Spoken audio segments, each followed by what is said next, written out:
Sir Ellison Makasiray, ilang taon na po kayo, Sir Ellison? 25 po. Kayo po ba ay dati nang nagtatrabaho sa farm? Opo. Saan po kayo, bago kayo napunta rito, saan po kayo galing? Sa Belmont. Then, nag-operate ako dito December 11. Nagustuhan yung performance ko, kaya inuwan na po alis na namin. Ayun. So, naging operator po kayo ng ating mga automatic feeder dito. Opo. So, ito pong farm na to ay kailan po nagsimulang mag-operate? December 11, 2014. Talagang kabisado nyo, ano? Ay, kayo po ba merong background sa agriculture? Ano po bang natapos nyo? First year college po, CLSU. Aba, di agriculture po ito. Ano po ang inyong major? Animal Science, ANSI. Aba, dapat pala talaga nandito kayo sa poultry na ito ni Sir Allen. Bilang isang pinagkakatiwalaan po dito sa farm ni Sir Allen Villanueva, ano po ang masasabi ninyong magandang opinion ninyo tungkol sa pag-aalaga ng mga broiler? Talaga bang magandang inegosyo ito? Opo, maganda po siyang negosyo. Dahil maganda naman po yung nagiging takbo ng poultry. Kaya po sa mga magninegosyo, mas maganda po talaga ang poultry. May kita po sa poultry? Meron po. Sa ngayon po ay ilan po ba ang ikinakarga ninyong sisiw dito sa inyong farm? 36,000. Kasya po yan dyan sa lawak na yan ng kulungan na yan? Kasya po siya. Napakahaba po ng kulungan at napakaganda. So, kumusta po naman pag ikinakarga nyo na yung ganyang karami, 36,000 na sisiw? Meron po ba kayong mortality? Meron naman po, hindi naman po mawawalan everyday.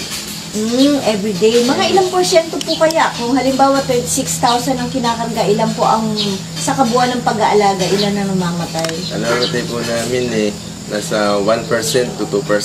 Napakababa po, ano? Ano po kaya ang sikreto ninyo? Bakit mababa ang mortality? Kayo po ba ay nagbibigay din ng gamot sa mga sisiw ninyo, sa mga alaga?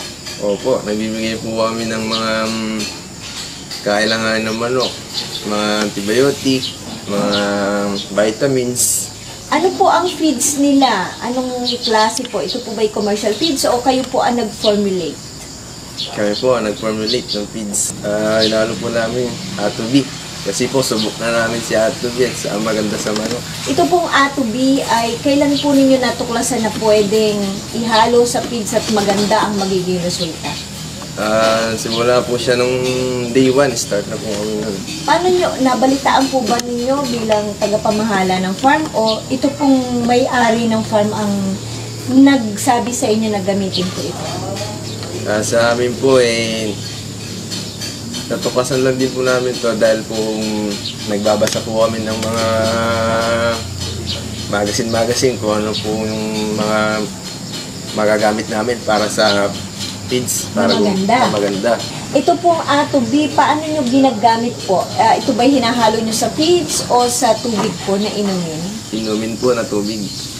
Paano po ang paghahalo ninyo? Naghahalo po kami ito. Ang stock solution po namin is 20 liters. Tapos po naghahalo po kami 200 grams ng A2B.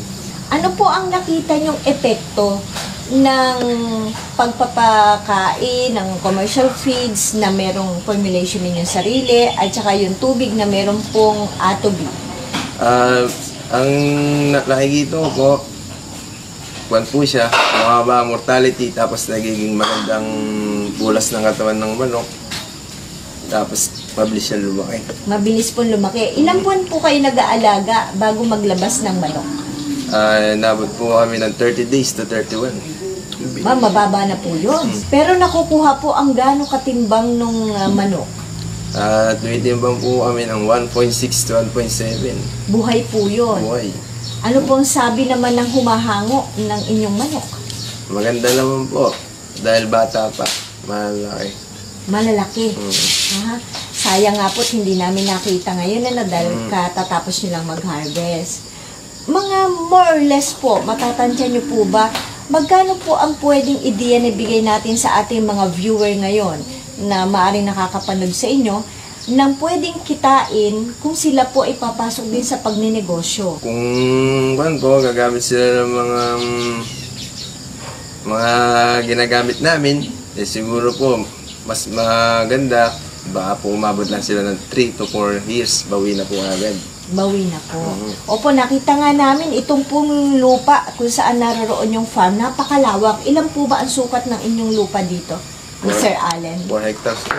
4 hectares. At ito po ay napalilibutan ng mga halaman din, ano ho? Eh, yung dumi po ng manok, saan po ninyo dinadala?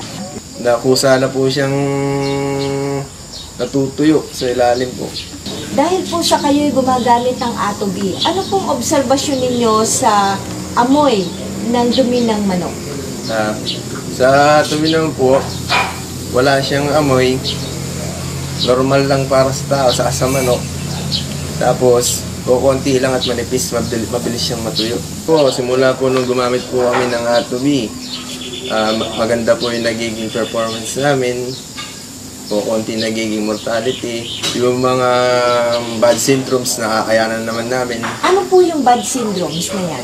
Yun po yung mga dumadating sa amin na parang pagsubok na mga manok na kailangan i-survive na hindi naman dapat namin na akalain na gano'n ang dadating sa amin na mga sisiw. Tapos kailangan lang namin po siyang alagaan mabuti. Nare-revive siya. Nare-revive namin, pero yung mga ganun po sanang bagay para sa amin mahirap nang i-revive eh. Dahil nga po sa atobi, yun. Kaya po nasusurvive namin. May karanasan na po ba kayo na meron ng mga parang mamamatay ng manok pero nung dahil sa technology na ito ay nag-survive siya o nabuhay? Opo. Lahat po ng aming mga sinesegregate, pinapainom lang po siya namin ng ganun. Tapos, akalain namin mamamatay na siya pero hindi. Tinataasan niyo po ba ang dosage do sa mga mamamatay o same dosage po? Nagtatas po kami ng dosage. Gano po ang dosage na yon? Ang dosage po namin binibigay halos 400 grams per 20 liters. Para po lang mabuhay. Nabubuhay naman po. Nabubuhay naman po siya sa umitimbang din ng sapat. Nakakahabol. Nakakahabol. Ano po ba ang mga sakit usually na na-encounter po sa mga ganyang manok? Mga ganyan po. Number 1 po dyan, sipon. Tapos number 2 dyan, yung mga hypoxia. Tapos nagkakaroon na po tayo dyan ng tinatawag nilang virus kung minsan na mahirap i-survive. Ano po ang ginagawa ninyong lunas? Ang ginagawa po namin lunas, pagka alam na po namin mga ganun, hinihiwalay na po namin siya, tapos nagbibigay po kami ng atobi. Para po maiwasan namin yung maraming mortality. Nakatikim na po ba kayo ng sarili ninyong alaga na manok? Opo. Maganda po siya. Anong lasa po? Kung naman po siya, pang ganoon din sa mga binibili natin, pero mas masarap siya. May lansa po ba siya o wala ng lansa? Wala na po siyang lansa. Ano po ang maibibigay ninyong payo sa ating mga taga-subaybay at mga nagnanais magnegosyo at yung mga nagnenegosyo na lagi pong nalulugi?